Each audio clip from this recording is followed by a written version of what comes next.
Hello everybody, मैं doctor Saroj Gupta, राजकीय मीरा कन्या महाविद्यालय उदयपुर। आज आपको तृतीय वर्ष कला के प्रश्न पत्र, इतिहास के प्रश्न पत्र, पश्चिमी संसार के टॉपिक अमेरिका के स्वतंत्रता संग्राम के बारे में बतलाऊंगी। जैसा कि विदित है कि पिछले वीडियोज़ में मैंने आपको अमेरिकन क्रांति के कारणों की विस्तृत विवेचना की है। मैंने आपको बताया कि अमेरिका में इंग्लैंड के 13 उपनिवेश थे और ये उपनिवेश अमेरिका के नेचुरल रिसोर्सेज के दोहन करने के लिए इंग्लैंड ने स्थापित किए थे। अमेरिका में कुछ ऐसी परिस्थितियां उत्पन्न हुई जिसके कारण ये उपनिवेश इंग्लैंड से मुक्त होना चाहते थे। तो इस क्रांति के कारण क्या क्या थे, इस बारे में हम चर्चा करके आ चुके हैं। जैसे कि अभिवृत्ति तथा सिद्धांतों का संघर्ष था, रूढ़िवादी समाज और उदारवादी अमेरिकी समाज में टकराव था। उस समय कुछ ऐसी परिस्थितियां थी जिन्होंने कि अमेरिका का स्वतंत्रता संग्राम को करने में योगदान दिया। हाँ, अमेरिका में अंग्रेज़ों की दोषपूर्ण शासन व्यवस्था थी। अमेरिका ने इंग्लैंड की वाणिज्यवादी नीति का विरोध किया था। नौसंचालन कानून, व्यापारिक कानून, औद्योगिक अधिनियम इत्यादि का भी विरोध अमेरिका के द्वारा किया गया, क्योंकि ये सारे अधिनियम इंग्लैंड के द्वारा उसके खुद के हितों को साधने के लिए लगाए गए थे या पारित किए गए थे। जॉर्ज तृतीय, जो कि इंग्लैंड का शासक था, के शासनकाल में व्यापारिक अधिनियमों का पालन कराने के लिए इंग्लैंड की सरकार के द्वारा काफ़ी कठोर कदम उठाए गए, जिसके कारण भी विरोध उत्पन्न हुआ। स्थानीय प्रतिनिधियों का मानना था कि बिना प्रतिनिधित्व के कर नहीं। उनके अनुसार इंग्लैंड की संसद, जिसमें अमेरिका का प्रतिनिधित्व नहीं है, को कर लगाने का अधिकार नहीं था। इंग्लैंड की पार्लियामेंट के उपनिवेशों पर अधिकारों के बारे में मतभेद था। सुरक्षा के लिए किए गए व्यय के भार में भी मतभेद था। और सबसे बड़ी बात है कि दार्शनिक विवेचना का अमेरिकन पर प्रभाव पड़ा। बौद्धिक चेतना का विकास हुआ। बौद्धिक चेतना के विकास से लोग स्वयं के अधिकारों के प्रति जागरूक हुए। परिस्थितियों का योगदान काफ़ी रहा, जैसे सप्तवर्षीय युद्ध का प्रारंभ और उसका प्रभाव। पश्चिमी क्षेत्रों में विस्तार पर प्रतिबंध लगा दिया गया। तस्कर व्यापार को रोकने का प्रयास किया और फ्रांस के द्वारा अमेरिका के स्वतंत्रता संग्राम को प्रोत्साहन दिया गया। सप्तवर्षीय युद्ध में फ्रांस की हार से अमेरिका के उपनिवेशों को फ्रांस के संभावित आक्रमण से मुक्ति मिल गई। जॉर्ज तृतीय, जो कि इंग्लैंड का शासक था, वो स्वेच्छाचारी था। टाउनशेट की कर योजना, रोकिंघम की योजना घोषणा, बोस्टन हत्याकांड, लॉर्ड नॉर्थ की नीति, उसके समय में पारित दमनकारी कानून, बोस्टन टी पार्टी की घटना इत्यादि कारणों से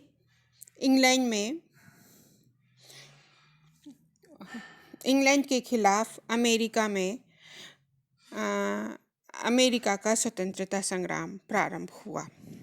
इसके अतिरिक्त महाद्वीपीय कांग्रेस, कॉन्टिनेंटल कांग्रेस के अधिवेशन में इंग्लैंड की सर्वोच्चता को चुनौती दी गई थी। सरकार और नागरिकों के बीच में अघोषित युद्ध का प्रारंभ हो गया था।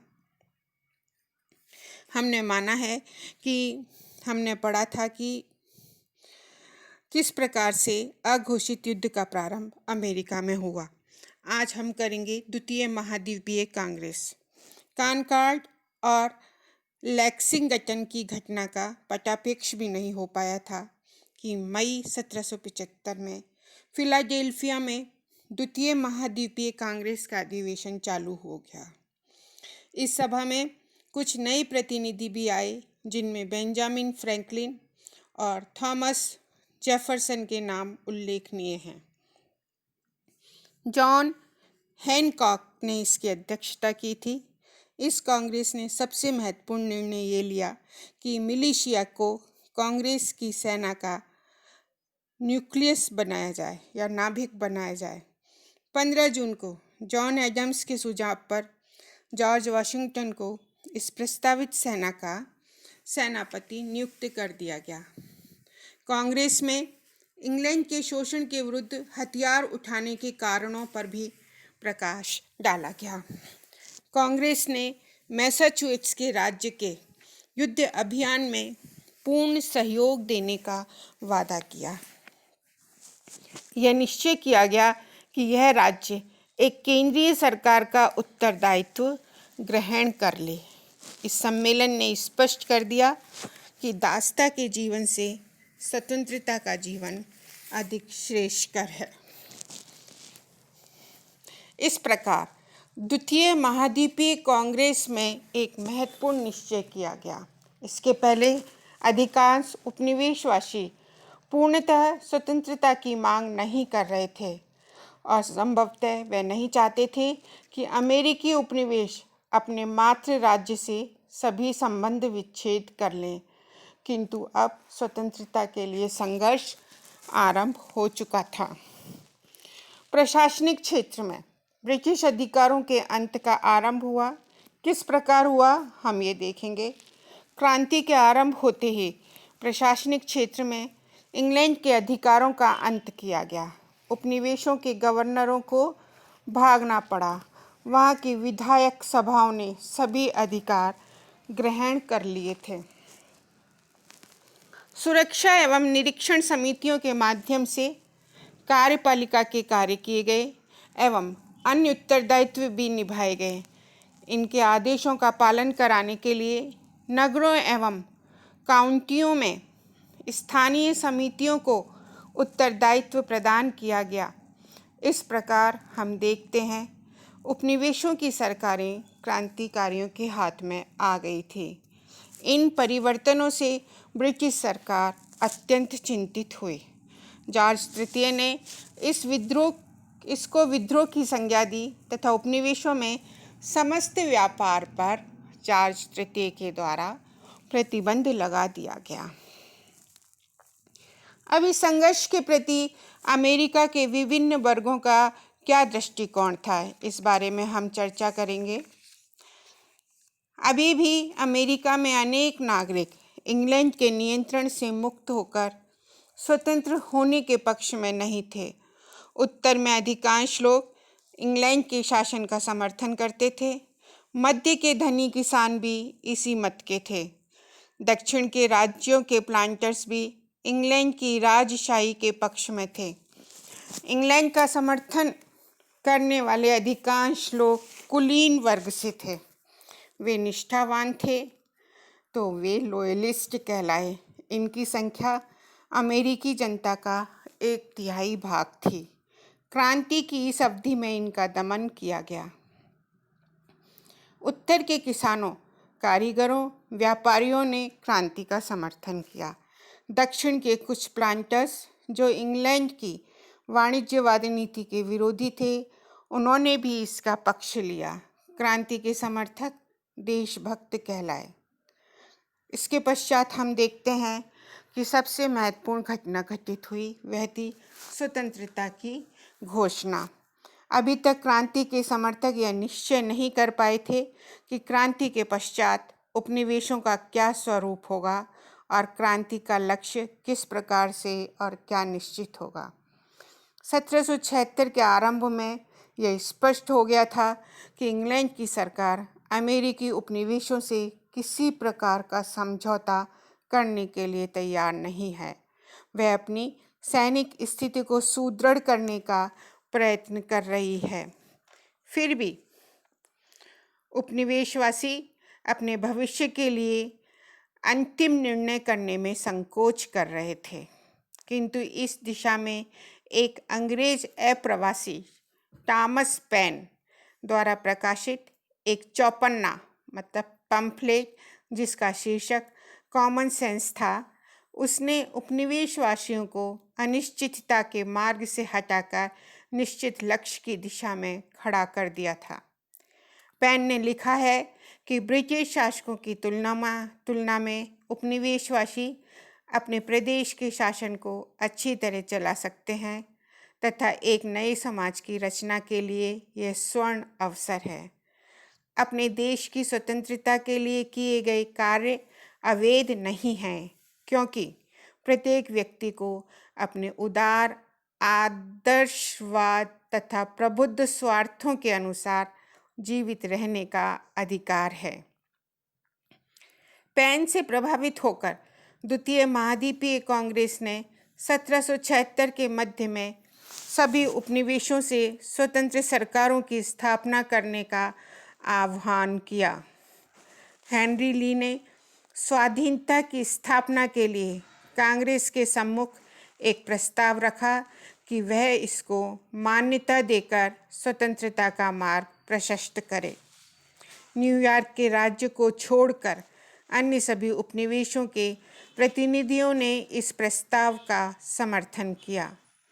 स्वाधीनता का प्रारूप बनाने के लिए थॉमस जेफरसन की अध्यक्षता में एक समिति बनाई गई। 4 जुलाई 1776 को फिलाडेल्फिया में एकत्रित प्रतिनिधियों ने 13 उपनिवेशों को स्वतंत्र घोषित कर दिया तथा स्वतंत्रता के घोषणा पत्र का अनुमोदन कर दिया। ये इस प्रकार से हम देखते हैं कि ऑफिशियली अमेरिका के जो 13 उपनिवेश थे वो इंग्लैंड की दासता से मुक्त हो गए। इस घोषणा पत्र का मुख्य उद्देश्य यह बताना था कि जब कोई सरकार मनुष्य को उसके प्राकृतिक अधिकारों से वंचित करती है तो जनता को ऐसी सरकार बदलने का अधिकार मिल जाता है। इसमें कहा गया कि ईश्वर ने सब मनुष्यों को समान बनाया है तथा उन्हें कुछ ऐसे अधिकार दिए हैं जिन्हें कोई छीन नहीं सकता। इन अधिकारों में जीवन, स्वतंत्रता और सुख के लिए प्रयत्न शामिल हैं। स्पष्ट है कि जेफरसन व समिति के अन्य सदस्य जॉन लॉक के प्राकृतिक अधिकारों के बारे में व्यक्त किए गए विचार से प्रभावित थे। अतः लॉक द्वारा बताए गए सभी प्राकृतिक अधिकारों का इसमें उल्लेख किया गया है। केवल संपत्ति के अधिकार को संशोधित रूप में रखा गया और उसे प्रयत्न सुख का अधिकार बताया गया। इस घोषणा में जनता को सत्ता का स्रोत माना गया। उपनिवेशों के प्रति इंग्लैंड द्वारा किए गए अन्यायों का उल्लेख करने के बाद उनके लिए इंग्लैंड की संसद की अपेक्षा जॉर्ज तृतीय को अधिक दोषी ठहराया गया। इस घोषणा पत्र में वंशानुगत अधिकारों, असमानताओं तथा निरंकुश शासनों का खंडन किया गया। इसके अंत में यह घोषणा की गई कि अमेरिकी उपनिवेशों के निवासी अब स्वतंत्र हैं तथा उनके व ब्रिटेन के बीच अब किसी प्रकार के संबंध नहीं हैं। अतः वे युद्ध, शांति, संधि, व्यापार और अन्य सभी मामलों में आधिकारिक रूप से निर्णय लेने को स्वतंत्र हैं। यद्यपि इंग्लैंड ने 23 अगस्त 1776 को युद्ध की विधिवत घोषणा की, किंतु इसके काफ़ी समय पहले ही दोनों पक्षों में युद्ध आरंभ हो चुका था। जून 1776 तक अंग्रेजी सेनाओं का पलड़ा भारी रहा। उसने जर्मन सैनिकों को भाड़े पर नियुक्त करके अपनी सैनिक शक्ति को बढ़ा लिया था। ब्रिटिश नौसेना का समुद्र तट पर आधिपत्य भी था। उसकी सहायता से ये अटलांटिक महासागर के तट पर अपनी सेना की गतिविधियों का संचालन कर सकते थे। उनकी सेना भी प्रशिक्षित थी। इसके विपरीत जॉर्ज वाशिंगटन के नेतृत्व में उपनिवेशवासियों की सेना प्रशिक्षित नहीं थी, उसके सैनिकों की संख्या भी कम थी। अमेरिकी के पास या अमेरिका के लोगों के पास हथियार तथा गोला बारूद की कमी थी। उनकी मुख्य समस्या आर्थिक थी। डॉलर का अवमूल्यन होने से व्यापारी वर्ग उन्हें रसद नहीं बेचना चाहते थे, किंतु उन्हें आरंभ से फ्रांस की सहायता मिल रही थी। बाद में स्पेन भी इंग्लैंड के विरुद्ध युद्ध में कूद गया। Thank you very much. हम नेक्स्ट वीडियो में युद्ध की घटनाओं के बारे में चर्चा करेंगे और उपनिवेशों की सफलता के क्या कारण थे, इस बारे में चर्चा करेंगे।